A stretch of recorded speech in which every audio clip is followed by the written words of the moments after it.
ચાલો નવમામાં પ્રથમ ચેપ્ટર સંખ્યા પદ્ધતિમાં આગળ જઈએ આપણે. તો ચોપડીના પાન નંબર 5નો તમે અભ્યાસ કરો તો કેટલીક વસ્તુઓ એટલે કેટલીક બાબતો આપણે જાણવા જેવી છે. અહીંયા અસમય સંખ્યાઓ માટેનો કેટલીક વસ્તુઓને આપણે યાદ રાખવી જોઈએ એની કેટલીક નોટ્સ મેં લખેલી છે. એમાં આ વસ્તુ આપણને ખબર છે કે જો પી અને ક્યુ એ પૂર્ણાંક હોય અને ક્યુ ઇઝ નોટ ઇક્વલ ટુ 0 તો એવી બે સંખ્યાઓ માટે પી બાય ક્યુ સ્વરૂપ આપણને જે મળે છે તેને આપણે અસમય સંખ્યાઓ તરીકે ઓળખીએ છીએ. બરાબર. સમય સંખ્યાઓ જેમ અનંત હતી તેમ અસમય સંખ્યાઓ પણ અનંત છે. ઘણી બધી અસમય સંખ્યાઓ છે. ઉદાહરણ તરીકે વર્ગમૂળ 2, વર્ગમૂળ 3, વર્ગમૂળ 15, પાઈ પોતે એક અસમય સંખ્યા છે. અસમય સંખ્યાઓની શરૂઆત ક્યાંથી થઈ તો પાયથાગોરસના અનુયાયીઓએ સૌપ્રથમ વર્ગમૂળ 2 અસમય સંખ્યા છે તેનો ખ્યાલ આપ્યો તો સાબિત જ કર્યું હતું. ત્યાર પછી ઈસવીસન પૂર્વે 425 ની આસપાસ સાયરીનના નિવાસી થિયોડસે સાબિત કર્યું કે બાકીની સંખ્યાઓ એટલે કે વર્ગમૂળ 3, વર્ગમૂળ 5, વર્ગમૂળ 6, વર્ગમૂળ 7 આ સિવાય બીજી ઘણી બધી સંખ્યાઓ તમે ટેક્સ્ટ બુક્સમાં ચોપડીમાં તમે જુઓ તો પાન નંબર ઉપર 6, 5 ઉપર આપણને આપેલી છે. આ બધી જ તેમને સાબિત કરીને દર્શાવી. એના પછી બીજી એક વાત કરીએ તો 1700 ની આસપાસ ઈસવીસન પૂર્વે 1700 ની આસપાસ લેમ્બર્ટ અને લેજેન્ડરે ભેગા થઈને પાઈ એ અસમય સંખ્યા છે તેવું સાબિત કર્યું. અને છેલ્લે એક નાનકડી વસ્તુ બીજા પાન નંબર 6 ઉપર લખેલી છે કે જો તમે સમય સંખ્યાઓ અને અસમય સંખ્યાઓની એક સાથે અભ્યાસ કરવા માંગો છો અથવા એનો જે સમૂહ મળે છે તેને વાસ્તવિક સંખ્યાઓનો સમૂહ તરીકે ઓળખવામાં આવે છે, જેને આપણે કેપિટલ R તરીકે ઓળખીએ છીએ. જે વાસ્તવિક સંખ્યાઓ જે 10મા ધોરણનું આપણું પ્રથમ ચેપ્ટર છે. આટલી વસ્તુઓ આપણે ચોપડીમાંથી મેં અગાઉ પણ તમને કહેલું કે પાઠ્યપુસ્તકના પેજ પ્રમાણે થોડું થિયરિટિકલ અથવા નોટ્સ આ રીતે બનાવીએ જેથી ભવિષ્યમાં આપણને એનો સારો ફાયદો મળી રહે. ત્યાર પછી આપણે એક સંખ્યા રેખા ઉપર અસમય સંખ્યાઓને આપણે કેવી રીતે દર્શાવી શકીએ તેના માટેની નાની રચના છે એમ કહીએ તો પણ ચાલે. રચનાઓનો અહીંયા ઉલ્લેખ કરેલો છે. ઉદાહરણમાંથી આપણે એક સંખ્યા રેખા લીધી છે વર્ગમૂળ 2, જેને આપણે સંખ્યા રેખા ઉપર દર્શાવવાના છે. એના માટે આપણે સૌપ્રથમ શું કરીશું કે એક સંખ્યા રેખા દોરીશું. એટલે આપણે એક સંખ્યા રેખા દોરી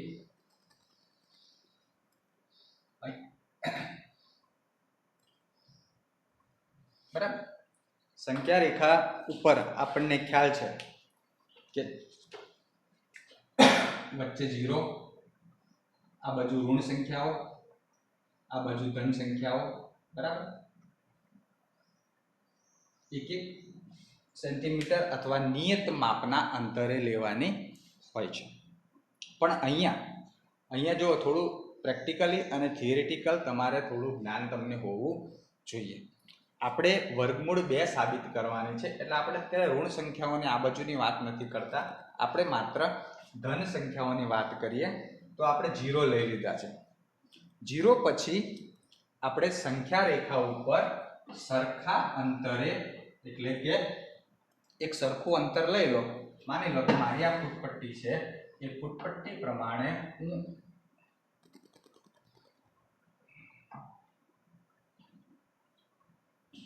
10 થી 14 એટલે કે આટલું મેં માપ લીધું. તમે 1 ઇંચનું માપ લઈ શકો છો. કેટલા ઇંચનું? 1 ઇંચનું. એટલે અહીંયા આવશે 1. એ રીતે આગળ જશો તો 2 આવશે. આપણે 1 ઇંચના માપ લઈશું. જો સંખ્યા રેખા ઉપર સારી રીતે આપણે એને દોરવી છે તો આપણે એક કામ કરીએ, 1 ઇંચના માપ લઈએ. એટલે 0 થી 1, 0 થી 2, આગળ જઈએ તો 3, એ રીતે માપ લીધું. માપ આપણે આપણી અનુકૂળતા મુજબ લેવાનું છે, પણ આપણે દોરવા માટે 1 ઇંચ સરળ લે, સેન્ટીમીટર નહીં, ઇંચ. બરાબર. પછી આપણે શું કરવાનું છે? તો પછી આપણે એક કામ કરીએ કે ફૂટપટ્ટીની મદદથી સંખ્યા રેખા ઉપર જ્યાં 1 છે ત્યાં આપણે 1 સેન્ટીમીટરનો જ, આપણે 1 ઇંચનો જ ઊભો લંબ દોરવાનો છે. 1 ઇંચનો મેં ઊભો લંબ દોર્યો. આમે 1 ઇંચનો ઊભો લંબ દોર્યો. બરાબર. આડું અને ઊભું બંને માપ સરખા હોવા જોઈએ. અને જો આનું નામ આપું, આ O, આ A અને આ B. બરાબર. આમ તો જે લંબ દોરવાનો છે એ લંબ આપણે 90 ના કાટખૂણે દોરવાનો છે. એટલે આપણે એમાં પણ 8મા ધોરણમાં તમે 90નો કાટખૂણો કેમ દોરવાનો એ શીખી ગયેલા છો. એના આધારે તમે લંબ દોરી શકો છો. અત્યારે સમજવા માટે આપણે ડાયરેક્ટ દોરી દીધો છે. બરાબર. પછી તમારે આમાંથી કાટકોણ ત્રિકોણ એટલે કે કર્ણ દોરી દેવાનો છે. તો તમે OB ને જોડી દો. તમે OB ને જોડી દો. તો આપણે OB ને જોડ્યા. બરાબર. અહીંયા તમે જુઓ, આનું માપ કેટલું હતું? 1 એકમ. આનું માપ પણ કેટલું છે? 1 એકમ. બરાબર. અહીંયા લખીએ, આપણે થોડું દૂર લખું છું. આનું માપ પણ છે 1 એકમ. એટલે કે બંને બાજુ એકમ તરીકે કોઈ પણ હોઈ શકે, સેન્ટીમીટર, ઇંચ. બરાબર. 1 એકમ બંને બાજુ માપ લીધું. હવે આપણે પાયથાગોરસનો થિયરમ જો તમને આવડતું હોય તો પાયથાગોરસના પ્રમેય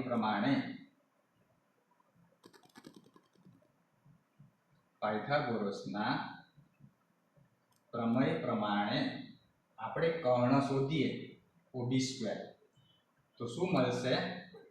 OA² વત્તા AB². પણ OA નું માપ 1 છે, AB નું માપ પણ 1 છે. બંનેનો વર્ગ કરીએ તો 1 વત્તા 1 બરાબર 2. આ બધું કોના બરાબર મળ્યું આપણને? OB² બરાબર. પણ આપણે OB ની કિંમત જોઈએ તો વર્ગ જાય તો વર્ગમૂળ થાય. એટલે આપણને OB ની કિંમત કેટલી મળી છે? વર્ગમૂળ 2. આપણને OB ની કિંમત મળી વર્ગમૂળ 2. એટલે આ કિંમત, આનું માપ કેટલું થયું? 2 વર્ગમૂળ 2 એકમ. વર્ગમૂળ 2 એકમ. અને હવે કર્ણનું માપ શોધ્યા પછી પરિકરની મદદથી આપણે એક ચાપ મારવાનો છે કે જેમાં પરિકરની અણી O ઉપર અને B ઉપર માપ લઈ અને એક આ રીતે ચાપ મારવાનો. બરાબર. તો એ ચાપ મારતા એ ચાપ કોને અડ્યો? સંખ્યા રેખાને. એ ચાપ કોને અડ્યો?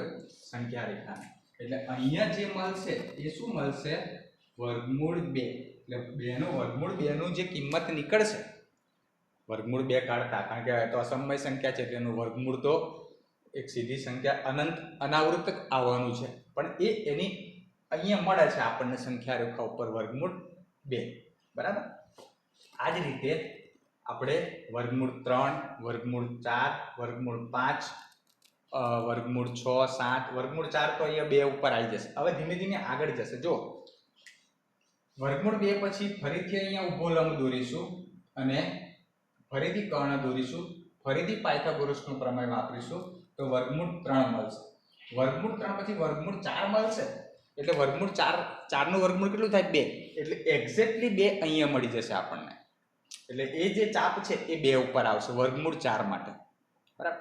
પછી આપણે આગળ જવું હોય વર્ગમૂળ 5 માટે, તો આપણે હવે અહીંયા બે આજે એક એક એકમ લીધેલા એની જગ્યા પર 2 એકમ અને 1 એકમ આપણે લઈશું, જે હવે પછીના પાઠની અંદર આપણે એનો ઉલ્લેખ કરીએ છીએ, બરાબર. એટલે હવે પછીના પાઠમાં આની આગળ જ આપણે જોઈએ કે આ જે વર્ગમૂળ 2 દોરી હતી એની સાથે સાથે આપણે વર્ગમૂળ 3 પણ આપણે દોરીએ, બરાબર. ચાલો આપણે આગળ જઈએ. સંખ્યા રેખા ઉપર વર્ગમૂળ 2 દર્શાવ્યું. હવે આપણે સંખ્યા રેખા ઉપર વર્ગમૂળ 3 દર્શાવીએ.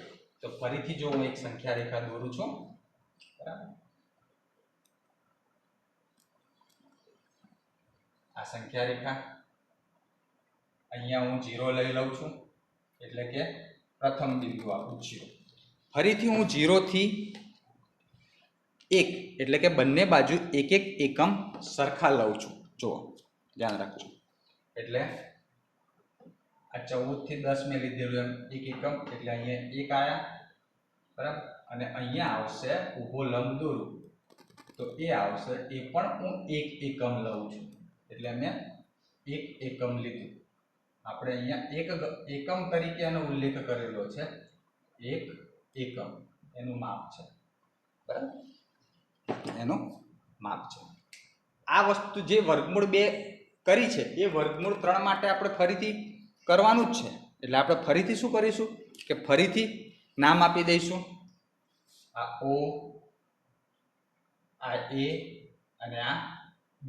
અને હું ફરીથી શું કરીશ કે કર્ણને મેં જોડ્યો અને ફરીથી હું પાયથાગોરસનો પ્રમેય વાપરીશ કે જે આપણે આગળ વાપરેલું જ છે, પણ આપણે આના માટે ફરીથી વાપરીએ કે માટે પાયથાગોરસના પ્રમેય અનુસાર અથવા પ્રમેય પરથી OB² મારે શોધવાના છે. તો કર્ણનો વર્ગ એ બે બાજુના વર્ગોના સરવાળા બરાબર હોય છે. આમ તો આ પાયથાગોરસનું થિયરમ જે પ્રમેય છે 10મા ધોરણમાં આવે છે, પણ તમે આનો ઉપયોગ શીખી ગયેલા છો, બરાબર. OA છે ફરીથી 1 એકમ, AB પણ 1 એકમ છે, 1 નો વર્ગ 1, 1 + 1 2, OB² બરાબર માટે OB બરાબર વર્ગમૂળમાં 2. એટલે OB નું માપ વર્ગમૂળ 2 મળ્યું. એટલે હું શું કરીશ કે ફરીથી ચાપ મારીશ અને એને સંખ્યા રેખા ઉપર લઈ જઈશ, કારણ કે આ ત્રિજ્યા થઈ છે. OB ને હું ત્રિજ્યા ગણું, બરાબર, અને હું અહીંયાથી આમ ચાપ મારું તો એ ક્યાં પહોંચે આપણે વર્ગમૂળ 2 ઉપર. એટલે સંખ્યા રેખા ઉપર મને મળશે વર્ગમૂળ 2, બરાબર. આ રીતે આગળ આપણે જઈએ તો આગળ આપણે 14 એકમથી જે લીધું હતું એ પ્રમાણે 2 લઈ લઈએ ફરીથી, તો અહીંયા 2 આવશે, એટલે અહીંયા 2 એકમ અંતર કહેવાય, બરાબર. હવે આપણે તો વર્ગમૂળ 3 શોધવાના છે, પણ વર્ગમૂળ 2 પર તો જવું જ પડે. હું ફરીથી શું કરીશ કે ફરીથી વર્ગમૂળ 2 ઉપર ઊભો લંબ દોરીશ. આ લંબ દોરતી વખતે આપણે ધ્યાન રાખવાનું છે કે આપણો લંબ એ અગાઉના માપ જેટલો જ હોવો જોઈએ અને 90 નો કાટખૂણો પણ બનતો હોવો જોઈએ. ફરીથી લંબ લીધો, આનું નામ આપીશું અહીંયા B. આ B છે, આપણે B આપી દીધું છે, એટલે આને C આપીએ. આને નામ શું આપીશું? C. આ C અને આ B. અને ફરીથી હું હવે શું કરીશ કે કર્ણને જોડીશ. તો ફરીથી OD ને જોડું, OD. હવે તો OD મને આ રીતે મળશે, બરાબર. એટલે આપણને બીજો કાટકોણ ત્રિકોણ મળે. તો ફરીથી આપણે હવે તમે જુઓ કે આટલેથી આટલું માપ શું હતું આપણું 1 એકમ, બરાબર. પણ આટલેથી આટલું માપ કેટલું છે આપણું વર્ગમૂળ 2 એકમ, એટલે OC નું માપ, બરાબર. એટલે માટે ફરીથી OD² શોધવાના છે. તો પાયથાગોરસના પ્રમેય પ્રમાણે OD² બરાબર OC² પ્લસ CD², જ્યાં OC is equal to OB. OC અને OB એક જ વસ્તુ છે, કારણ કે આખું જો વર્તુળ બનાવવા જઈએ તો બંને ત્રિજ્યાઓ બને. એટલે માટે OC નું માપ કેટલું થયું વર્ગમૂળ 2 અને સીડી બરાબર તો કેટલા એકમ? 1 એકમ છે જ, આપણે 1 એકમ લઈશું એટલે એની કિંમત મૂકીએ તો જો વર્ગમૂળ 2 નો વર્ગ વત્તા 1 નો વર્ગ, વર્ગમૂળ 2 નો વર્ગ 2, 1 નો વર્ગ 1, 2 ને 1 3. આ શું મળ્યું મને? Audi square. ફરીથી વર્ગ જાય તો વર્ગમૂળ થાય, તો ઓડી બરાબર મને કેટલા મળ્યા? વર્ગમૂળ 3. એટલે આ જે કર્ણ મળ્યો એ વર્ગમૂળ 3 ને મળ્યો, અને એ કર્ણને ફરી આપણે સંખ્યા રેખા ઉપર ત્રિજ્યા ગણીને વર્તુળ દ્વારા દર્શાવીએ તો જો અહીંયાથી એટલે આ જે મળ્યું એ શું મળ્યું મને? વર્ગમૂળ 3. એટલે અહીંયાથી આટલે સુધીનું અંતર થશે વર્ગમૂળ 3, અને આ જે પોઈન્ટ મળ્યો એ વર્ગમૂળ 3 ને સંખ્યા રેખા ઉપર મૂલ્ય મળ્યું, વર્ગમૂળ 3 નું સંખ્યા રેખા ઉપર મૂલ્ય. અને હવે જો આપણે આગળ જઈશું તો આપણને એક્ઝેક્ટલી આટલે જો વર્ગમૂળ 4 લેવા જઈએ આ જ રીતે તો વર્ગમૂળ 4 નું વર્ગમૂળ કેટલું આવે? 2. તો 2 ઉપર મળી જાય. બરાબર. આ જ વસ્તુ માટે આપણે હવે વર્ગમૂળ 5 ઉપર જઈએ. વર્ગમૂળ 4 ઉપર નથી જવું. જો સંખ્યા રેખા ઉપર આપણે વર્ગમૂળ 2 દર્શાયા, વર્ગમૂળ 3 દર્શાયા, હવે આપણે વર્ગમૂળ 5 દર્શાવીએ. બરાબર. તો સેમ પદ્ધતિ આપણે પહેલા શું કરવું પડશે? સંખ્યા રેખા તો દોરવી જ પડશે. એટલે આ સંખ્યા રેખા દોરી દીધી. બરાબર. એના ઉપર આપણે 0 થી લઈ લઈએ, એટલે આ 0 9 14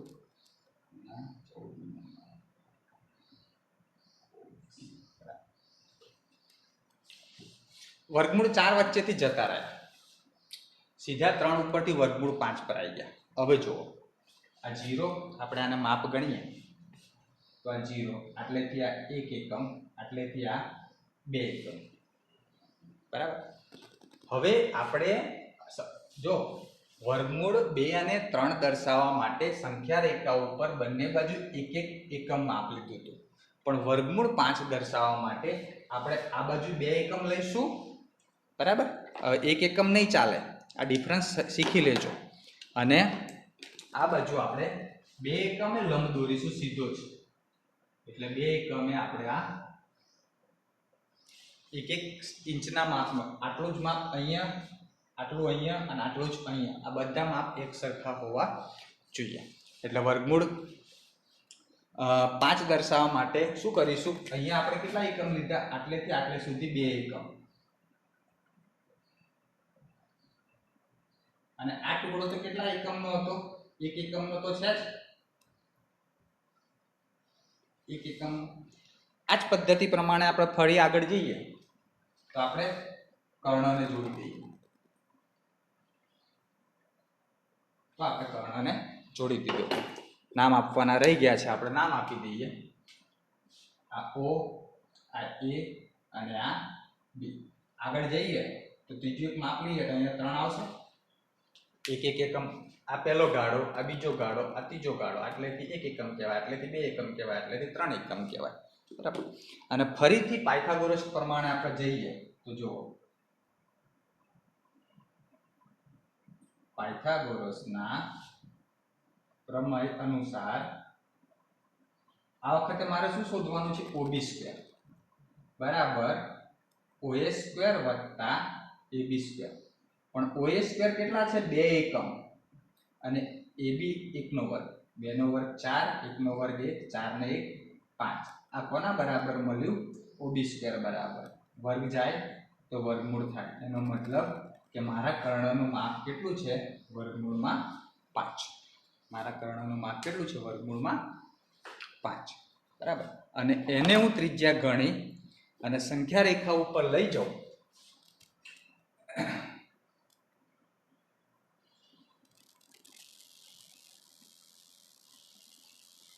તો આપણે આ સંખ્યા રેખા ઉપર પહોંચી ગયા.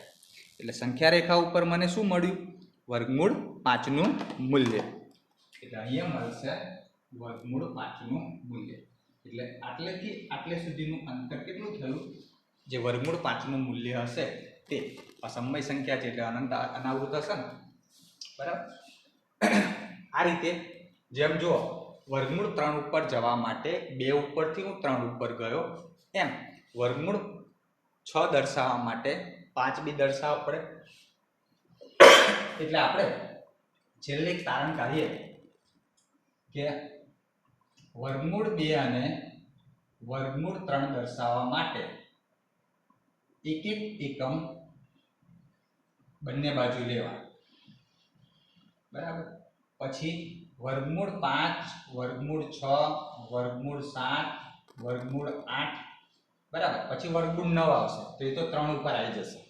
એટલે વર્ગમૂળ આટલી સંખ્યાઓ આપણે સંખ્યા રેખા ઉપર દર્શાવી હોય તો આ બાજુ 2 એકમ લેવું પડે અને અહીંયા 1 એકમ ફરજિયાત લંબ તો 1 એકમનો જ લેવો પડે.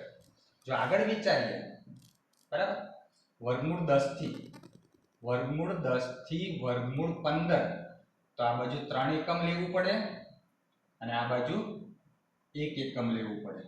એ જ રીતે વર્ગમૂળ 17 થી વર્ગમૂળ 24 સુધી જવું હોય તો આ બાજુ મારે 4 એકમ લેવા પડે અને 1 એકમ લંબ લેવો પડે. આના ઉપરથી તમે તારણ કાઢી શકો છો, બરાબર, કે માને કોઈ એમ કે મારે વર્ગમૂળ 7 દર્શાવવા છે સંખ્યા રેખા ઉપર વર્ગમૂળ 7 દર્શાવવા છે તો વર્ગમૂળ 5 દર્શાવવા પડે, 6 દર્શાવવા પડે, પછી 7 મળશે. એટલે 5 મળ્યા, પછી ઊભો લંબ દોરીને ફરી કર્ણ દોરીએ તો 6 મળશે. પછી ફરીથી આ પ્રમાણે આગળ જઈએ તો 7 મળશે. પછી વર્ગમૂળ 14 દર્શાવવા હોય તો 3 એકમ લેવાનું. આ જે 2 ગાળા લીધા એમ 3 એકમ એટલે 3 પરથી શરૂ થશે. એટલે પહેલું 10 મળશે, પછી વર્ગમૂળ 11 મળશે, વર્ગમૂળ 12 મળશે, વર્ગમૂળ 13 મળશે અને વર્ગમૂળ 14 મળશે. આ રીતે આપણે સંખ્યા રેખા ઉપર જે અસમય સંખ્યાઓ છે એ અસમય સંખ્યાઓને આપણે દર્શાવી શકીએ છીએ, બરાબર. હું આશા રાખું કે તમને આ સંખ્યા રેખાનો ખ્યાલ બહુ સરળતાથી આવી ગયો હશે. 9મા ધોરણમાં આમ તો એક વખત પરીક્ષાની અંદર પ્રથમ પરીક્ષામાં સંખ્યા રેખા પૂછાય